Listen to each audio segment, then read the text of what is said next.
Boa noite. Você sabia que de cada 100 brasileiros, 15 são filhos, netos ou bisnetos de italianos? No Globo Repórter de hoje, 140 anos de migração italiana. Vamos contar a aventura dos corajosos europeus que atravessaram o oceano em busca de uma nova vida. A nossa história mudou com a chegada deles.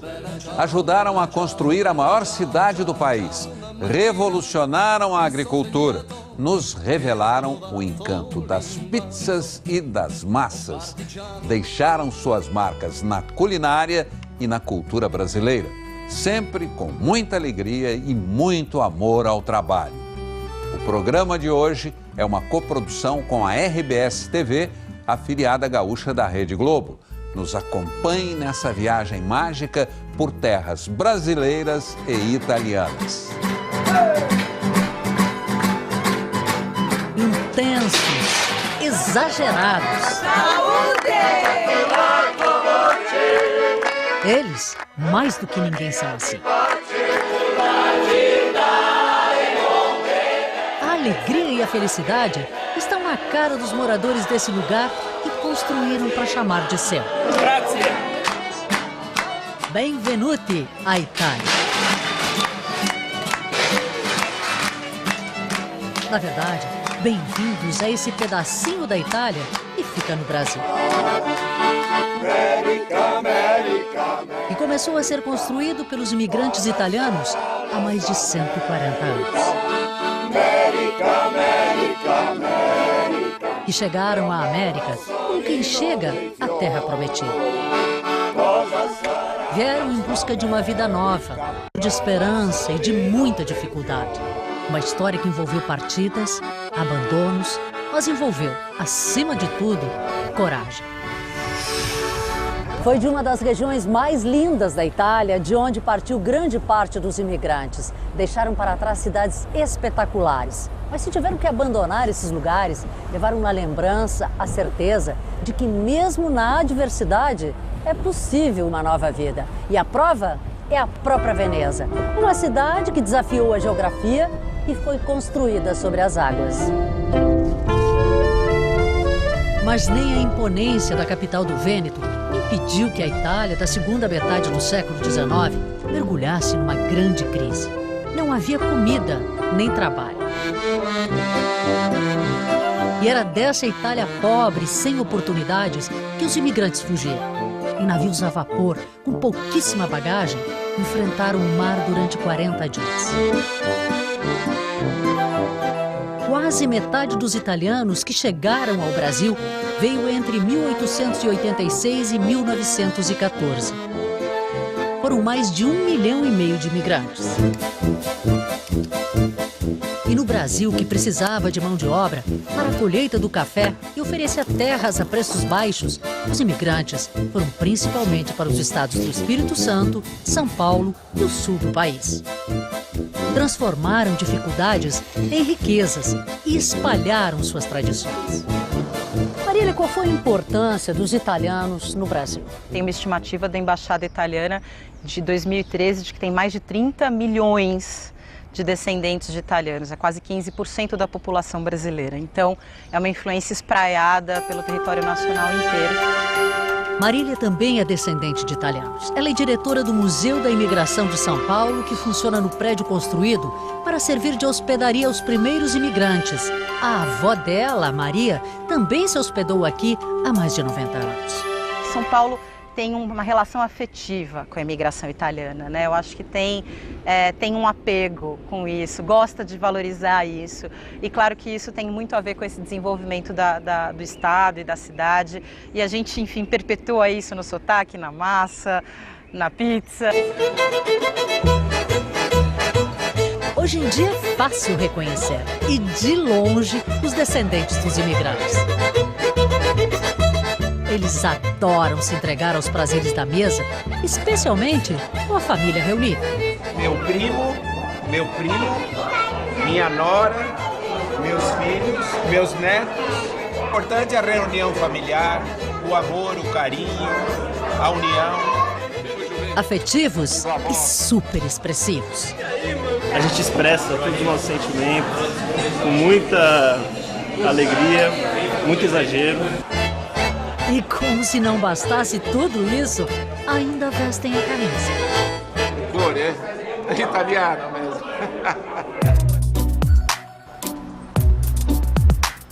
Olhar para a maior cidade da América Latina é olhar para São Paulo, que eles ajudaram a construir. É ver o edifício Matarazzo, onde funciona a prefeitura, o edifício Martinelli, bem no centro, e outros prédios antigos que se misturam às modernas torres de cristal. Além de ajudar no comércio, na indústria, construíram São Paulo de uma forma tão saborosa que é difícil encontrar alguém que não fique com água na boca. Deles, herdamos todas as massas. E vai dizer que não. São Paulo tem cheiro de pizza no ar. Os italianos trouxeram na bagagem receitas deliciosas que conquistaram definitivamente o nosso paladar. A mais popular delas, com certeza, é a de pizza. E não há como negar. Depois que os italianos desembarcaram aqui, o paulistano experimentou pizza de um jeito que nunca havia conhecido.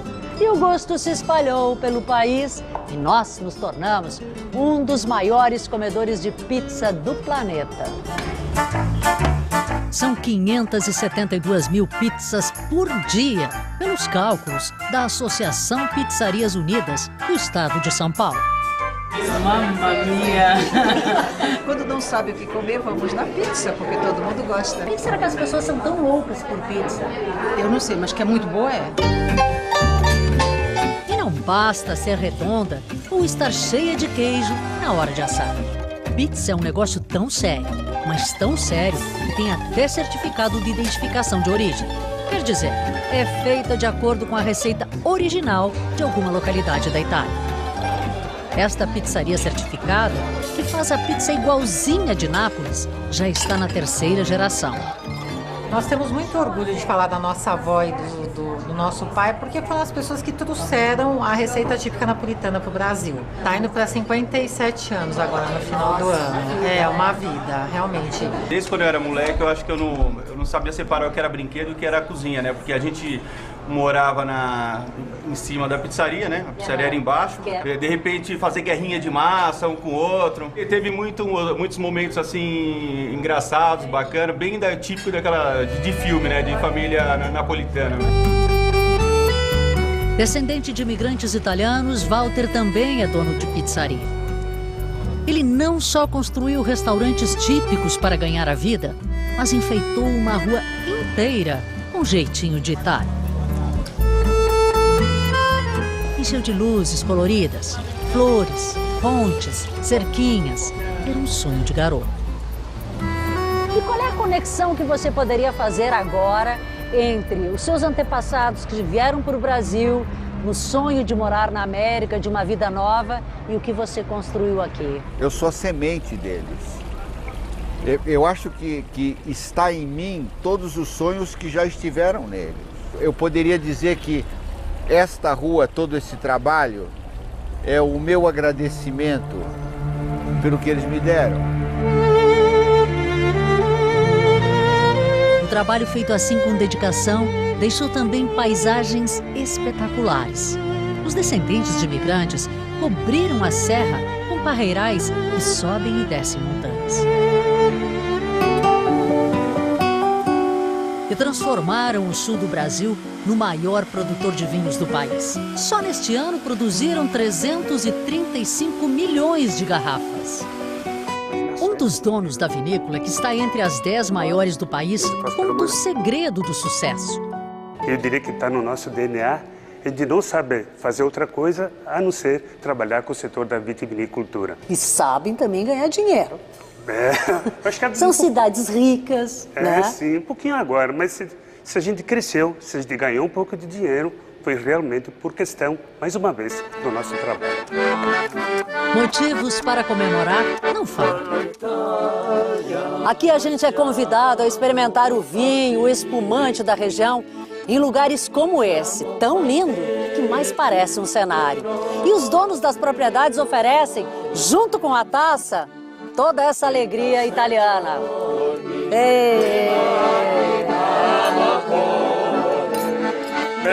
América, América, América. A família inteira participa. La bella polenta. A gente acaba envolvido, achando tudo familiar. Até a música em italiano, o dialeto dos descendentes da região do Vêneto, fica fácil. Os primeiros cachinhos de uva minúsculos alegram os olhos do casal.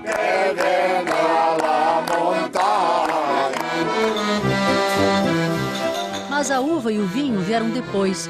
O que trouxe a família ao Brasil foi o café. Ayrton conseguiu até cópia do contrato de trabalho feito na Itália pelo antepassado que migrou. É o contrato que eles vieram para o Brasil para trabalhar numa fazenda de café no Espírito Santo, onde que eles tinham que trabalhar 2 anos para pagar a passagem para vir para cá.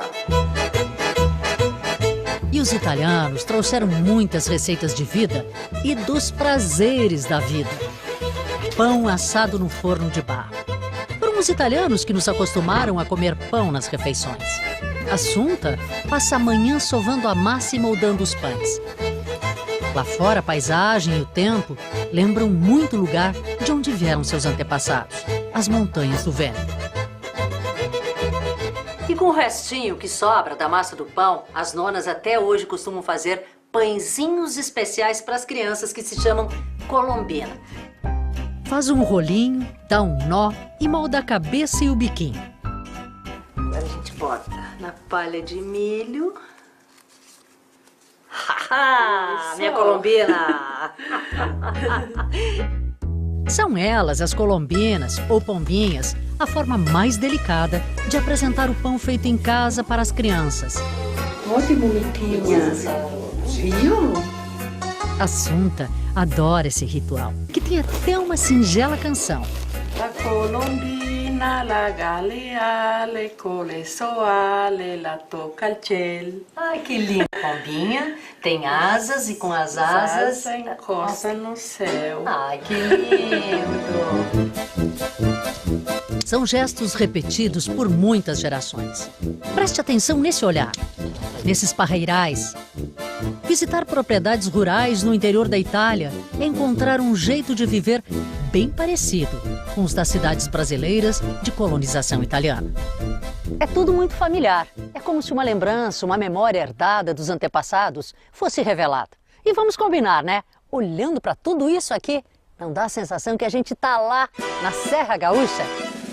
Estradas rodeadas por cercas de pedra, parreirais, montanhas encobertas por neblina e nuvens. Quanta semelhança com os lugares habitados pelos italianos no Brasil. As paisagens italianas são quase sempre encantadoras. Mas o orgulho é a romântica Veneza. Construída sobre a lama e a água, há séculos desafia todas as probabilidades. No chão da praça, a água mostra sua força. A maré até parece mansa, sobe e desce. Essa é uma das regiões mais visitadas do mundo e é fácil de entender por quê. Olha a beleza que tem a capital do Vêneto. Imponente, como seu símbolo, o leão, que está lá no alto. Veneza é feita de palácios milenares, como este, onde durante séculos viveram governantes que comandaram o Mediterrâneo. O Palazzo Ducali é uma obra-prima da arquitetura gótica. E a Basílica de São Marco, um espetáculo da riqueza que Veneza teve do século XII ao XIV. E olha, vou dizer uma coisa, se perder em Veneza é sensacional, porque cada ruazinha, cada janela, cada prédio tem algum tipo de riqueza guardada, seja arquitetônica, seja de história. Então, é um passeio sensacional.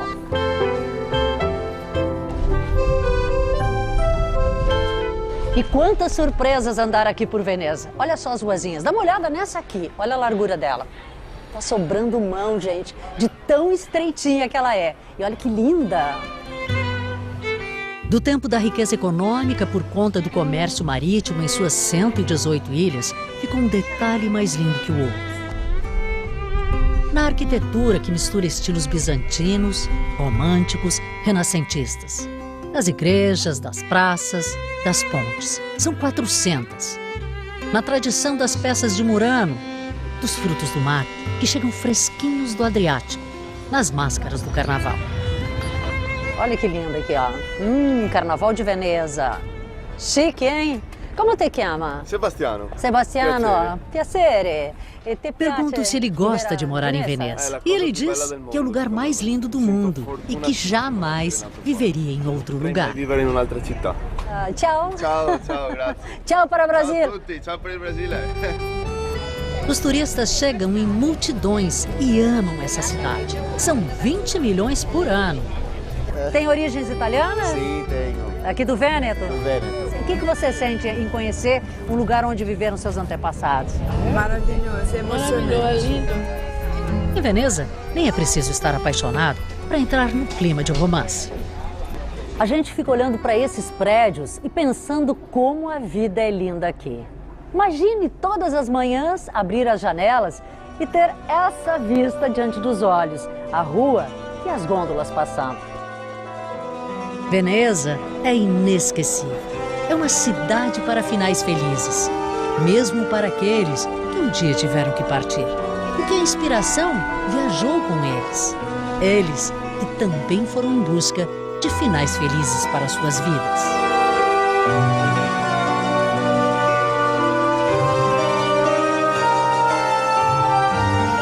O porto de onde saíram tantas famílias em busca de uma chance na América. E o brasileiro que fez o caminho inverso ao dos pais.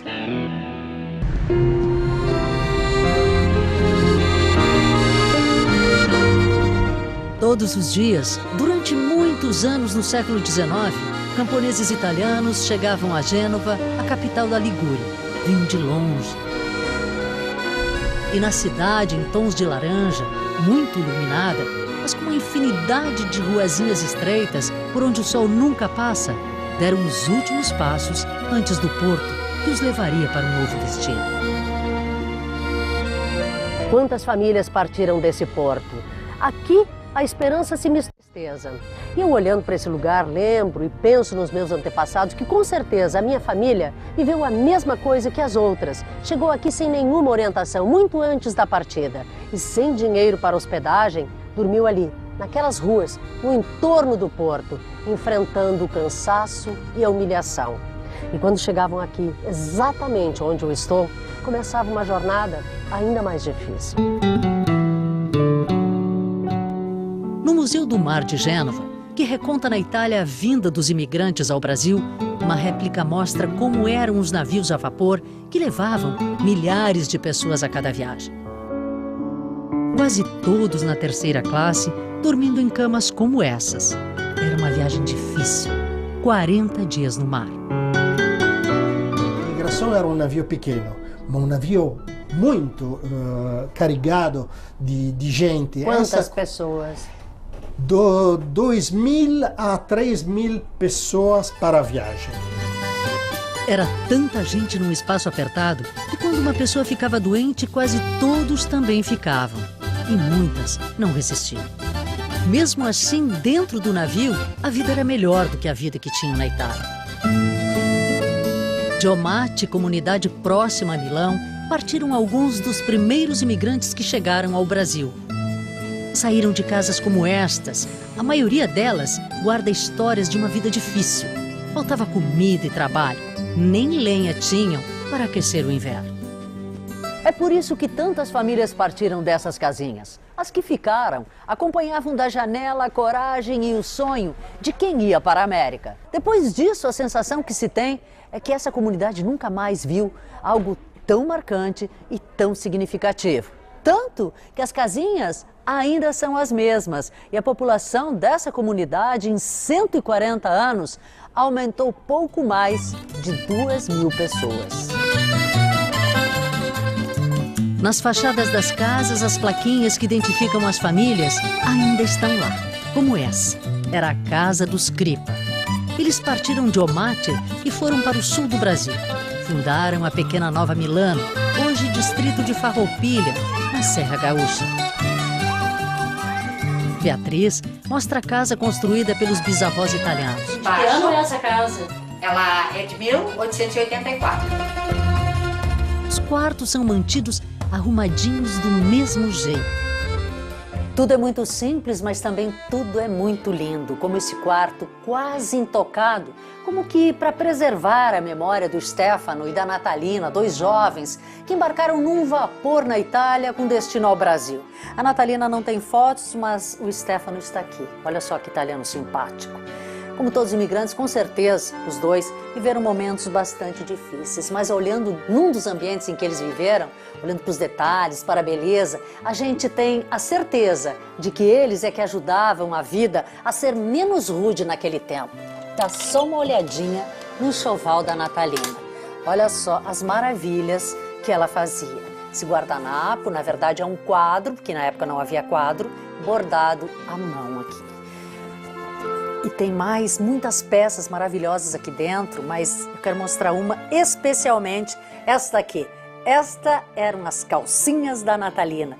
Dá uma olhadinha no detalhe, olha só do lado, que graça. Não é linda? Olha só. A vida era bela, mesmo com poucos recursos. No sul do país, as casas construídas pelos imigrantes eram de pedra e madeira. A casa é típica. Embaixo, no porão, ficavam os animais. Em cima, os quartos e a cozinha. Os de Bona fazem questão de manter a família unida e, se possível, reunida, é claro, ao redor da mesa. A casa fica nesse lugar lindo, com uma cascata, copos de leite e horta atrás da casa. Enquanto as irmãs preparam a comida, lá fora os homens da família fazem cestas de vime que serão usadas na próxima colheita de ouro. Aprendeu, né? Aprendeu de quem, seu Anjo? Do meu pai. Venha manhar, que amanhã é pronto.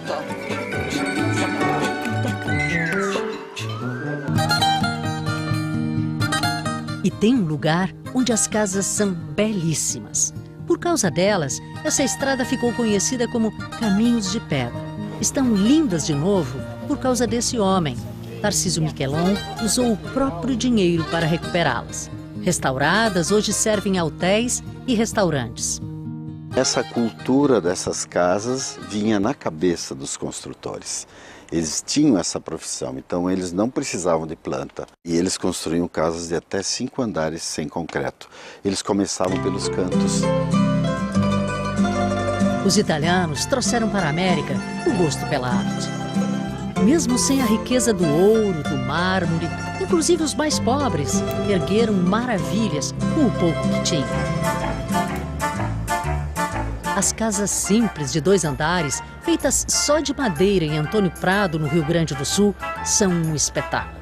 São tábuas gigantes, cortadas das araucárias, o pinheiro típico do Sul. Juntas, formam o maior conjunto arquitetônico da imigração italiana no Brasil.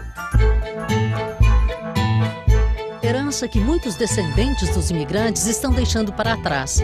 Eles buscam o começo dessa história. Voltam para a Europa para encontrar familiares ou enfrentar o desafio de vencer onde os parentes não conseguiram. Aqui em Milão, nós vimos encontrar um imigrante que fez o caminho contrário. E ele também chegou sem nada. Veio parar aqui bem pertinho da Duomo, essa que é uma das mais lindas e mais visitadas catedrais do mundo. Mas tem mais. Dá só uma olhadinha no endereço charmoso onde ele trabalha. Ali, ó, na galeria Vittorio Emanuele. Por aqui passam turistas de todos os lugares que admiram a arte de que é feita a cidade e a elegância dos italianos. Ou gente que se veste bem. E é aqui onde eu encontro o Tarcísio de Barro. Ele partiu de Bento Gonçalves, no Rio Grande do Sul, quando só tinha 27 anos. Veio com a cara e a coragem para o país de onde partiram seus antepassados. Aqui descarregou caminhões, foi garçom e lavador de pratos. O melhor, diz ele. Você trabalhar de pintor, você trabalhar de qualquer coisa que seja, de garçom, é você fazer com amor, fazer com alma. Não fazer por fazer, mas fazer. Tarcísio me mostra orgulhoso o restaurante onde é sócio. O bife tem quase 150 anos. As fotos são a prova de como a história passou por aqui. Essa mostra o dia em que a Itália entrou na Segunda Guerra Mundial. Claro que vim até aqui para descobrir como conseguiu tanto sucesso e por que motivo mesmo foi movido. Eu penso que dentro de todos nós, de todas as pessoas, nós temos um sonho. Então, me deu essa vontade de vir, de desbravar, de começar, de desafiar eu mesmo, de provar fazer o que os meus antepassados fizeram. Provar a vida, enfrentar a vida. E você é feliz? Eu diria que eu sou a pessoa mais feliz que existe.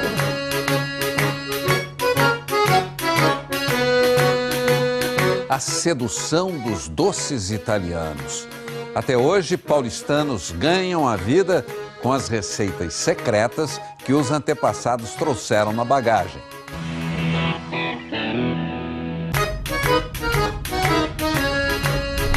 Seguimos viagem com destino à província de Vicenza, numa das regiões mais ricas do norte da Itália. Na busca pelas origens da imigração italiana, nós viemos parar em Valstanha, uma cidadezinha tão pequenininha, tão linda que é um encanto. E ela fica dentro de uma paisagem grandiosa, rodeada por montanhas e cortada por um rio. Aliás, o barulho da água é o que mais quebra o silêncio por aqui. A brasileira Carla Fontana chegou aqui quando tentava encontrar as origens de parte da família. Foi daqui que, em 1878, partiram os Matana. Seu bisavô materno ainda era pequeno. Hoje fomos encontrar os parentes de Carla e ela levou o irmão e a mãe brasileira para conhecê-los. Os primos Cristina e Filippone moram nessa casa cheia de janelinhas. É do tempo da imigração. E somos convidados a entrar e Cristina nos prepara uma polenta. Comida simples, água, sal e farinha de milho. Agora ho messo l'acqua, um pouco de sale. Mas é preciso mexer o tempo todo para não embolar. E quem começa tem que terminar. Mas aqui, na brincadeira, cada um faz um pouco. Houve um tempo em que a polenta era o único alimento servido na mesa dos italianos. Era uma época muito difícil. A carne era um mito, a farinha de trigo, caríssima. Hoje a polenta faz parte até de cardápios bem refinados. Mas o mais bacana é que ela se mantém como tradição, inclusive cortada com o barbante, como antigamente.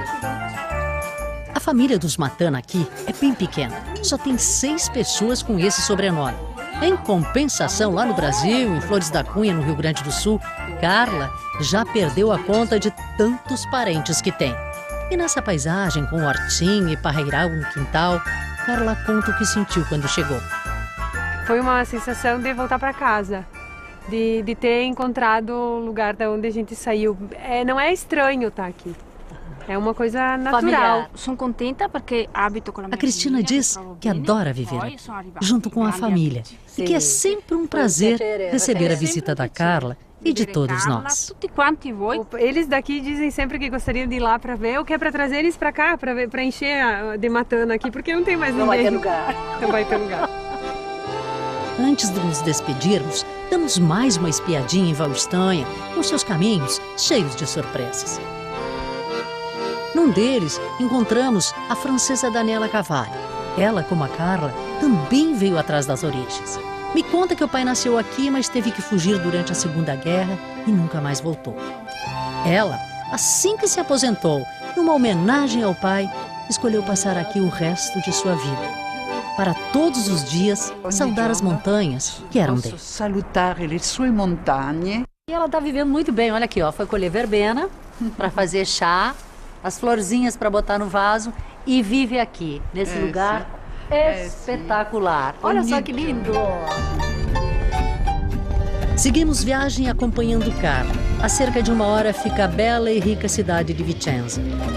Aqui é onde há quase 2 anos ela mora e estuda gastronomia.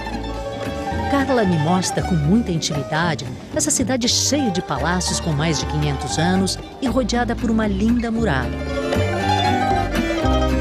É linda a Itália e essas cidadezinhas históricas encantam sempre. Mas tem também isso da raiz ter saído daqui. Eu consigo reconhecer às vezes coisas que tem lá no Brasil, que eu entendo de onde vieram só porque eu estou aqui e estou vendo agora. Eu me sinto um pouco protegida e me sinto vivendo num tempo passado.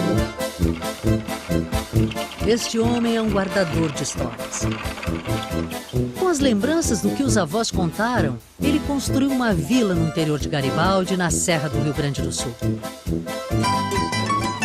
Tão perfeita que até parece habitável.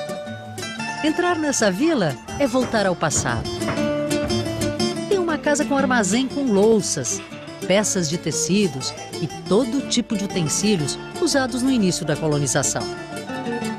Luiz Fitarelli, o dono da vila, guarda as lembranças que buscou e ainda busca nas famílias de origem italiana. Tem a igreja e, ao redor dela, cruzes de ferro que lembram os cemitérios.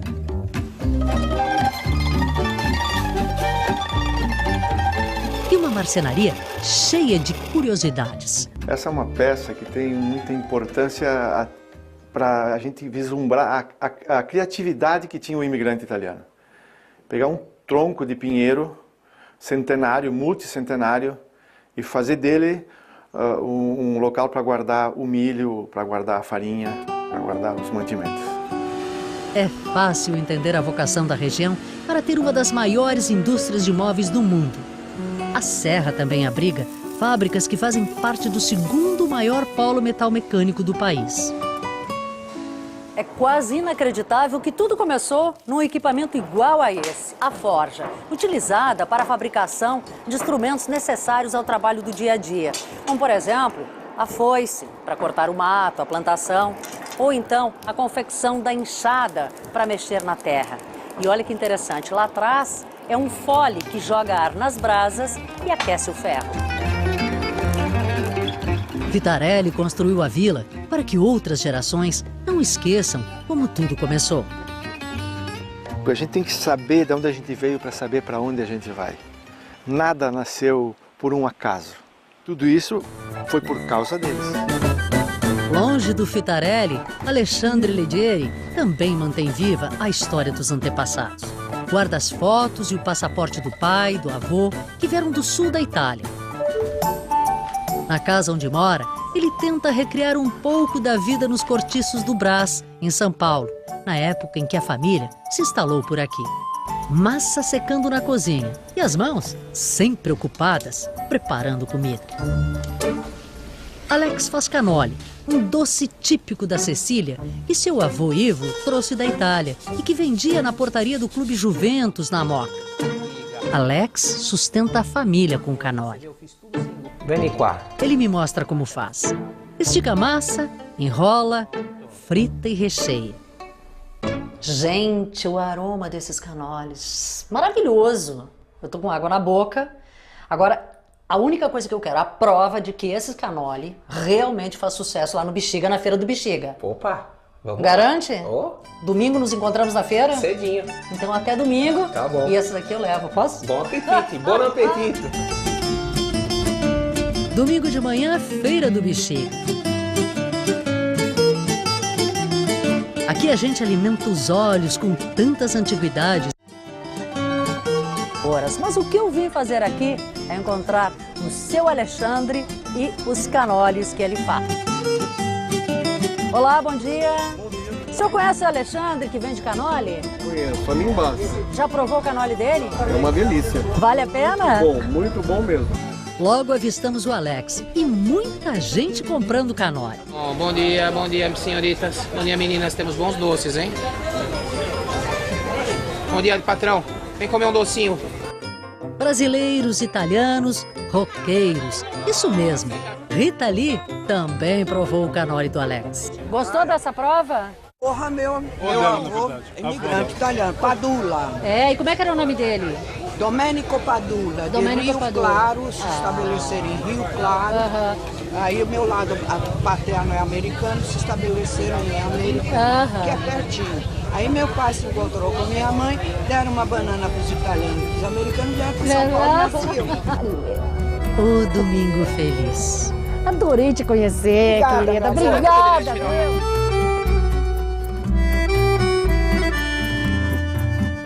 Trabalho, persistência e sabedoria. A herança que os migrantes italianos deixaram para os filhos e netos brasileiros.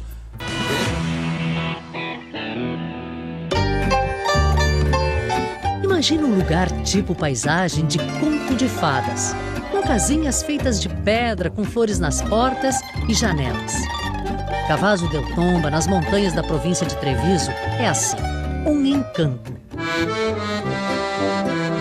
Os irmãos Sabino e Roberto, as mulheres e as filhas, como sempre fazem aos domingos, se reúnem na casa da irmã Maria. Passam o dia entre o almoço, os cuidados com a horta, a convivência. Depois, se reúnem ao redor de um computador e se preparam para conversar com um parente que passaram a maior parte da vida sem saber que tinham. Não conseguem disfarçar a ansiedade, a expectativa. A conexão feita, aparece na tela Wilson Toscan, de Caxias do Sul, na Serra Gaúcha. Eles se conheceram há quase 20 anos e desde então nunca mais pararam de se comunicar. O que eu gostaria de saber agora do Wilson e do Sabino é qual o sentimento que envolve o coração deles, sabendo que eles estão aí separados por 7, 8 gerações e morando um em cada canto do mundo. Como é que é, Wilson? Que relação é essa? Eu busquei durante muitos anos uma forma de encontrar a origem da minha família. Deve existir algum local na Itália onde a família Toscan saiu e veio para o Brasil. Eu tenho que descobrir isso. A nossa relação é muito forte, ainda mais se você pensar na distância entre o Brasil e a Itália. E é algo muito precioso para o Wilson. É emoção porque a gente tem uma ligação muito grande, é de sangue, tanto que hoje nós nos chamamos de irmãos. Depois de se despedirem, Sabino me leva até a casa dos antepassados do Wilson. Pouco mudou por aqui desde que partiram. Sabino conta que a casa é muito antiga, com cerca de 300 anos. Aliás, as poucas casas daqui são todas da mesma época. Certamente, antes de partirem para o Brasil, os Toscan beberam desta água, uma fonte construída em 1500. Imagine só, mesmo ano do descobrimento do Brasil. Na vila todos se conhecem. Na rua encontramos descendentes dos camponeses que decidiram não migrar para a América. Um deles é parente distante dos Toscan, tem 92 anos. Curioso, pediu para provar meu chimarrão, porque disse que já viu até o Papa tomando. Buono? Sì, buono.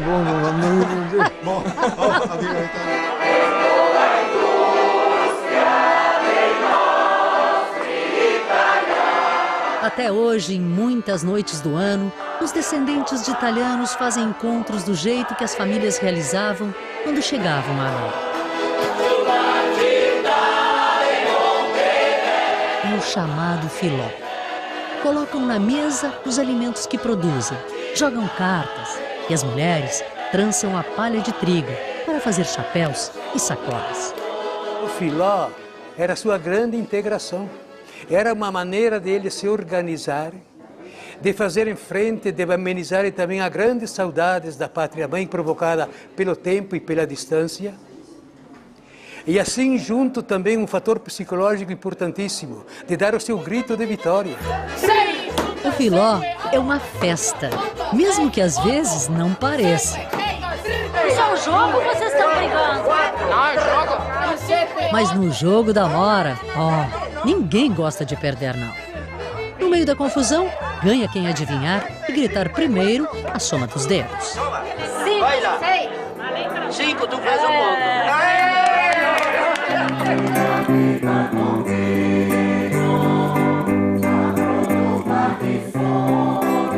Para terminar, homens e mulheres cantam os primeiros personagens dessa história que herdaram e que eles continuam a construir. E fique agora com mais um episódio da série Lista Negra. Um ótimo fim de semana e até a próxima sexta.